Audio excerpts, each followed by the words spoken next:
Welcome to Relation Tale. Please like this video and subscribe Relation Tales. I'm Ricky, a 46-year-old broadcast engineer for a local CBS station in Atlanta. I've been in this field for 22 years, working at various TV stations along the East Coast before moving here 5 years ago.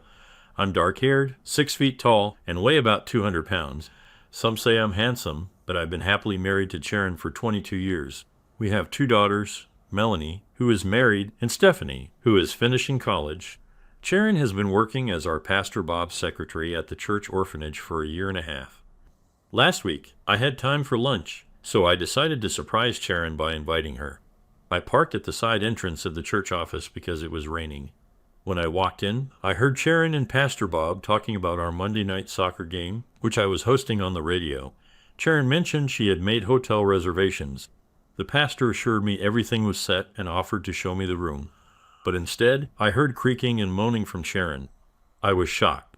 My stomach turned, and I felt anger growing inside me. I realized I had to leave to avoid causing trouble. I didn't want to react impulsively and risk losing control, so I left to avoid any consequences. It was one of the hardest moments of my life. I wanted to barge in, but instead I decided to leave. I was sure no one would notice me. There were cameras in the church, but I used a side door and went unnoticed. I was in shock and realized I would not be able to concentrate. I called work, explained that I wasn't feeling well, and went home. I needed time to take it all in. Karen would be back after 4 in the afternoon, which would give me time to assimilate what had happened. It was clear that there was something more going on between Sharon and Pastor Bob, and I decided that I could no longer consider him my spiritual director. I struggled to understand the depth and duration of their connection. This was important to me, although many people prefer not to go into detail. I tried to understand the reasons for what had happened, and to realize what had happened to my seemingly beautiful marriage.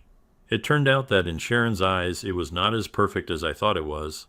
I felt the need to come clean. It was a difficult moment, but I was determined to face the situation and take action.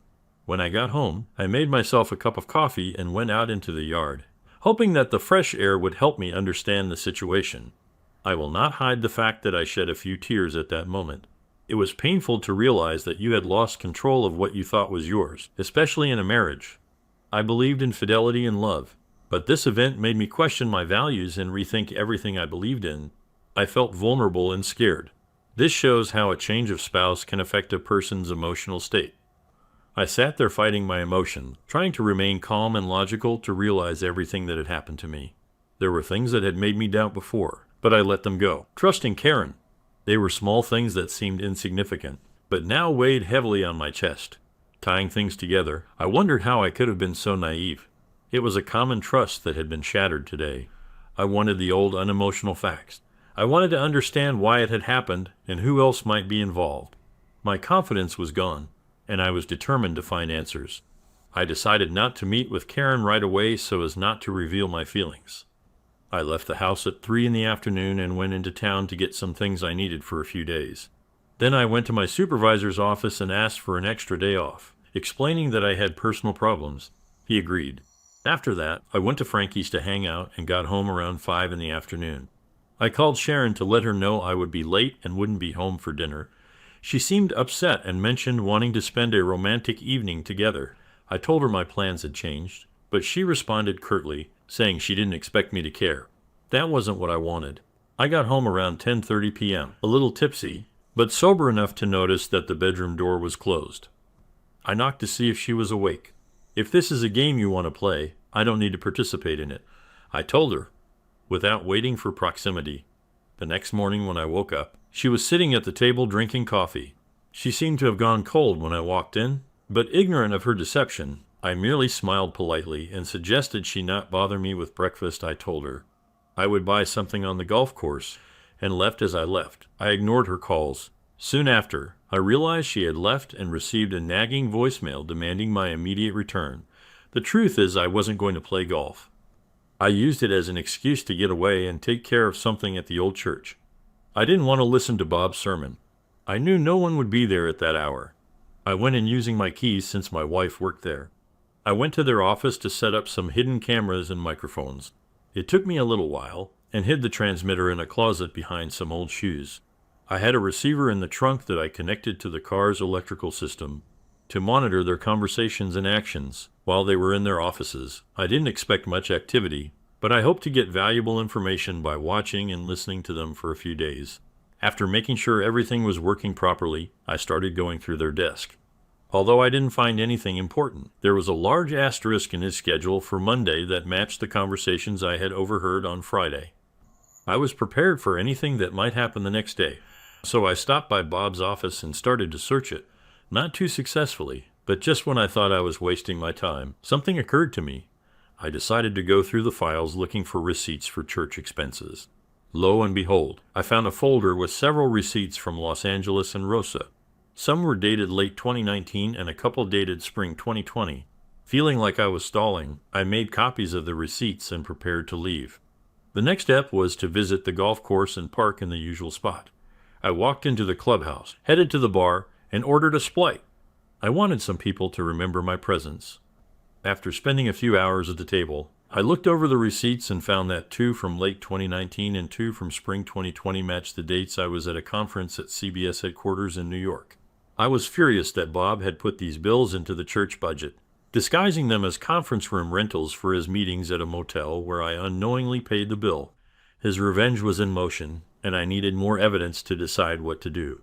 It seemed this had been going on for at least a year. From the clues I found, I suspected Bob's affair with her started long before she took the job with him. She had told me the church job would be comfortable and the pay was almost as good as her previous job. However, it became clear that she was more interested in the benefits than the salary. This surprised and angered me, but the thought that my wife might have betrayed me was even worse. It gave me the determination to hold them accountable. I decided to investigate further. I plugged my iPod into the Trump receiver frequency and skimmed through a few minutes of data. I overheard a conversation as Paba walked into his office, picked up the phone and made a call. I wished I had bugged his phone, but it was too late. I only heard part of the conversation. It said, "Yes, Karen, I'm already at the church. I came right after you called me, because you didn't tell me what was bothering you. I wondered if she had done it before. Apparently something had bothered her. Asked her if she suspected anything. And she said, laughing, well, you can get revenge on him." Monday night after that, she mumbled something almost under her breath.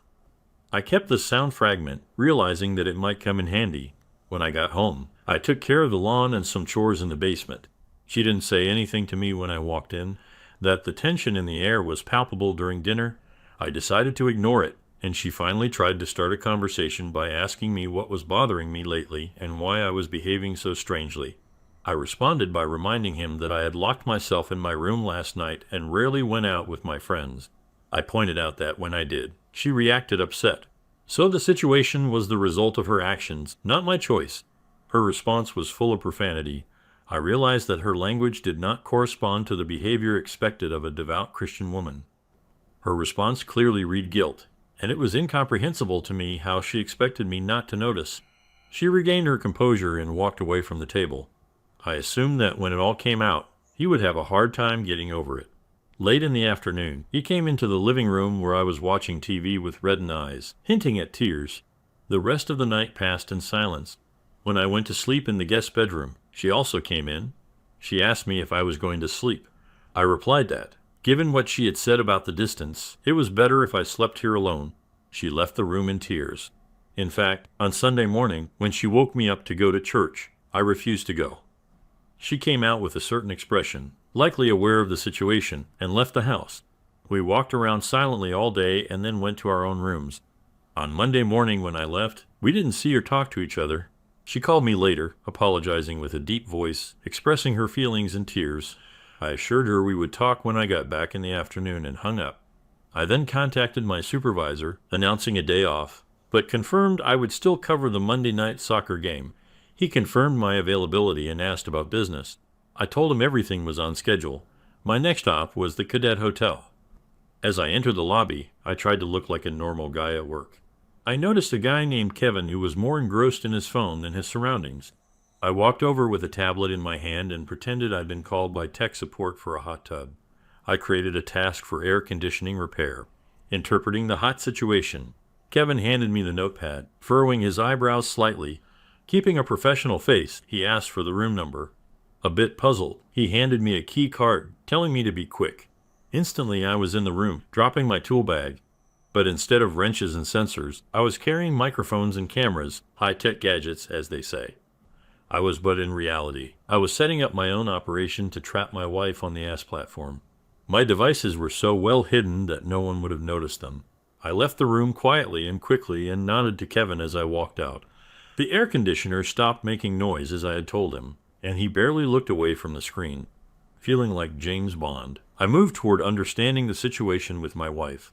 I used the time off to prepare, visited the bank, got cashier's checks for half of our funds, canceled joint credit cards, and made an appointment with a broker. In addition, I contacted an attorney to discuss divorce and other legal matters as soon as possible. I then drove to Planters National Bank in Marietta, Georgia to open new accounts in my name only and make deposits there. I had lunch, but had little appetite. After lunch, I drove to the broker's office to discuss changes in the investment portfolio without selling assets to avoid tax consequences. I took the paperwork with me and met with an attorney to review the divorce papers. I offered a no-fault divorce and an equitable division of assets. But if my wife didn't agree, I asked him to include an adultery clause. I was sure she would sign them immediately. Then, I just needed to have dinner and head to the radio station to watch the soccer game broadcast. When I left the lawyer's office, I found a couple of messages from Karen on my phone. She was concerned and asked me to come home before the game, saying my behavior was upsetting her. This made me question my actions, but I decided to wait and see if she would be at the motel that night. I set up the system to broadcast the soccer game from the motel room at 8:15.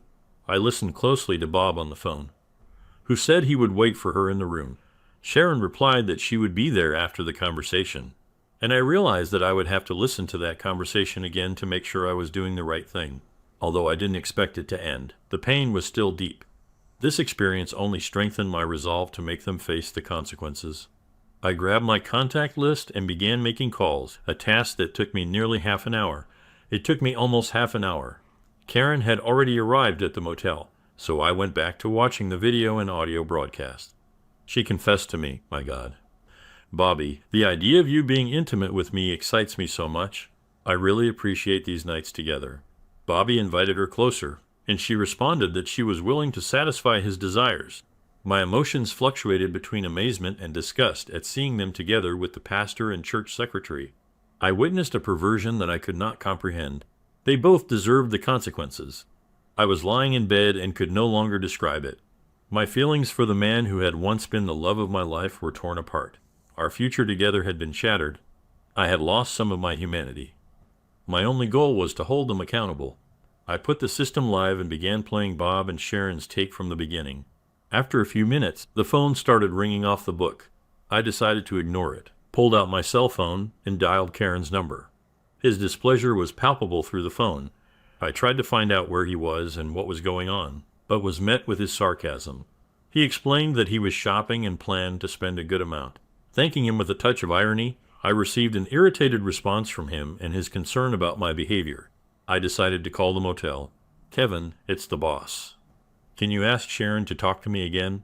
There was silence on the other end, and then Kevin finally answered. Hi, Bob. Can I speak to Sharon again? He came over and asked why I was calling. I said, Sharon, you know what happened. I heard about your actions. I will file for divorce, and you will be homeless. Bob won't escape the consequences either. She was confused and asked, What are you talking about? I don't understand your behavior, I replied. The charade is over. Watch Monday Night Football and enjoy the halftime show. I'll see you later. I was watching the live telecast when she walked over to the TV and switched it to Monday Night Football. Her scream erupted when she saw the streaming video of Bob and her. She hurriedly got dressed and ran out of the room. Bob, furious, just yelled profanities without realizing that his words could backfire. I turned off the broadcast and left the cabin, gathering my things. I spent the rest of the night at Frankie's house. My halftime episode was the main topic of conversation at the bar after the game. I returned home by cab and found Sharon sitting alone in the dark living room, crying. I wasn't moved anymore. It's over, I told her and went to my room. The next morning, I woke up in the guest bedroom with a terrible hangover. She was still on the couch, looking tired with dark circles under her eyes. Nothing had changed, and I felt nothing for her. The phone kept ringing with calls from family, friends, and even my old boss. They were all shocked by what they saw, and my words didn't reassure them. Even Mrs. Bob asked me for a recording of what happened, and I assured her I had a copy. Everyone I talked to had seen the soccer program, and many were disturbed by the broadcast. Most understood my point of view, though it was a difficult experience. The price for my actions turned out to be high. Karen kept sobbing throughout the event. When I returned and offered her a cup of coffee, I handed her the divorce and investment papers to sign. I announced the divorce after learning of the betrayal and seeing what I had seen the night before. I offered a no-fault divorce and an equitable division of assets, requiring an immediate signature. I set a deadline of 5 p.m. today to consult with an attorney and confirm the fairness of the offer. After that time, the agreement is off the table, and I will file for divorce on the grounds of adultery. Contesting the divorce publicly would be unwise. I warned Sharon that everyone knew the truth and that the agreement had already been approved. In desperation, she pleaded to save the marriage, but I stood my ground and said divorce was inevitable, especially after what had happened. I replied bluntly, "That might be true, Sharon, but it no longer matters. Love no longer matters. Our marriage ended when you chose him over me. That decision was made the moment you decided to have an affair with him. Now you should freshen up and consult a lawyer. There is not much time left to decide."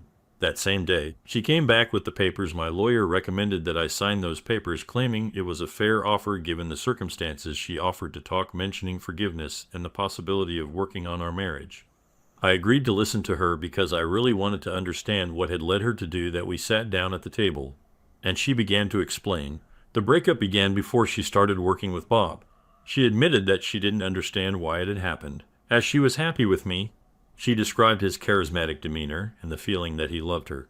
He apologized, trying to make amends for his mistakes, as if he believed that tears and a sad expression on his face could change everything, even if he couldn't keep his promises. It's like a dog chewing your food off the table and then getting cute, as if nothing had happened. But Karen, life is not a game, and you can't apologize to make everything okay.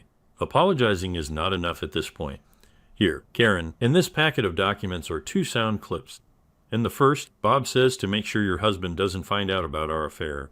In the second, before you arrived, he mentioned that he was going to use your services and that if you caused any problems, he would notify management. He is afraid that your husband will find out about our affair and expose everything. You are wrong not only about our marriage, but also about Bob's feelings for you. Not only have you broken our promises to each other, but you are completely wrong about how Bob feels about you. I cannot continue this marriage for 2 reasons. 1, you broke our promises to each other, and I can't accept that. And 2, you will never find happiness with me after all this.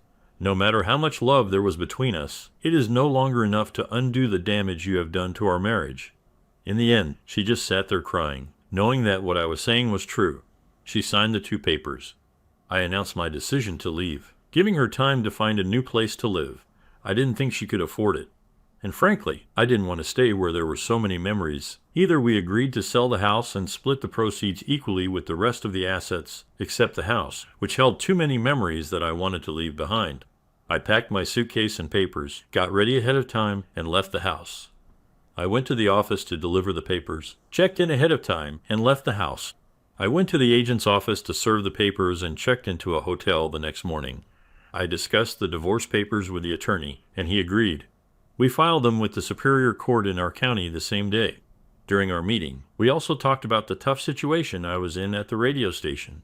My attorney, who had represented me before the FCC, explained that the commission could impose civil fines, revoke broadcast licenses, or deny renewal applications. Additionally, those found guilty of violating these rules in federal court could be fined or imprisoned for up to 2 years. Under the circumstances, my lawyer thought the likelihood of jail time was slim, but the fines at the end of my broadcasting career were very real. In a few days, I would have to find a new job. The consequences of my actions became apparent. I received legal notices from the FCC and had to spend several days preparing to go to court to defend myself. Although the complexities of my case may seem confusing, the truth is that the fine imposed on me was almost equal to my annual salary, which completely emptied my savings account. In addition, my broadcasting license was withdrawn and I was banned from working in the industry. Despite this, Dark Cloud had some positive aspects. Tate sympathized with me and offered me a job that seemed to meet FCC restrictions. He himself had gone through difficulties during his divorce, mostly because of Henry's daughter and Peter's sister, which may have softened his attitude toward me. Frankie looked ready to attack, but somehow I managed to get a firm grip on his arm. Look, up, I don't want to deal with you anymore. It's obvious. I told him plainly. He mumbled something reluctantly, but I was determined to put an end to all this dialogue with him. I have an audio recording of you threatening me. If I go to the police, I can get a restraining order and have the assault charges dropped. You can go to jail if that's what you want. I emphasized my words with a punch, then added, this will be our last contact. In fact, he is no longer a pastor. He was stripped of his church office, and the denomination canceled his ordination. The last time I heard from him, he was working for a travel agency in town. His wife divorced him for adultery and received a hefty settlement. I live my life. It's not perfect, but I try to be happy. I've dated a few women in the past few months, but I haven't had a serious relationship. When I meet the right woman, I'll be ready to get married. It's just a matter of time. I'm willing to take the time to find the right person. I meet Sharon from time to time. We were both at Stephanie's college graduation and Melanie's baby's christening. I was polite, but it was clear I wasn't interested in a friendship or a relationship. She seemed dissatisfied, wanting a friendship or more. I could see she was hurting from our breakup and regretted her actions. However, her regret wouldn't undo her betrayal. My principles are firm. She chose to have an affair with Bob, sacrificing our life together. I was just a regular guy who loved her deeply, but she gave it all away. Unfortunately for her, she let me go and lost all respectability. After her controversial appearance on a soccer show, Between Socks, she's now rumored to be seen as a cheating wife. Despite receiving many offers, she turns them all down. It's a tough situation, but I didn't cause it. She brought this attention upon herself. Second story. I need advice on whether to tell my dad that my mom cheated on him. Here's the situation. I'm 18 years old and live with my mom in a different country because of the ongoing war, while my dad and brother live elsewhere. My parents have been married for more than 20 years. My dad has a high income, so my mom has always relied on him financially. Recently, after we moved to another country, my mom got a great job and became more independent from my dad both financially and physically. She now pays all the bills, rent, food, and my school fees. My dad contributes less because he's focused on his business, which has been his pattern for years. My mom seemed okay with this arrangement. Although my dad still sends some money for living expenses, it's not an equal split. They talk on the phone almost every day, and my dad seems unaware of any problems in their relationship. However, my mom is having an affair with a colleague from work who promised her a promotion to deputy CEO. I don't think money is her only motivation. I can't afford to live on my own, so I live with my mom and am saving money for a mortgage deposit. How can I tell my dad about my mom's affair without risking my living situation? My mom doesn't want to tell him or get a divorce. Thank you for listening. Thanks for watching. Please like this video and subscribe Relation Tales.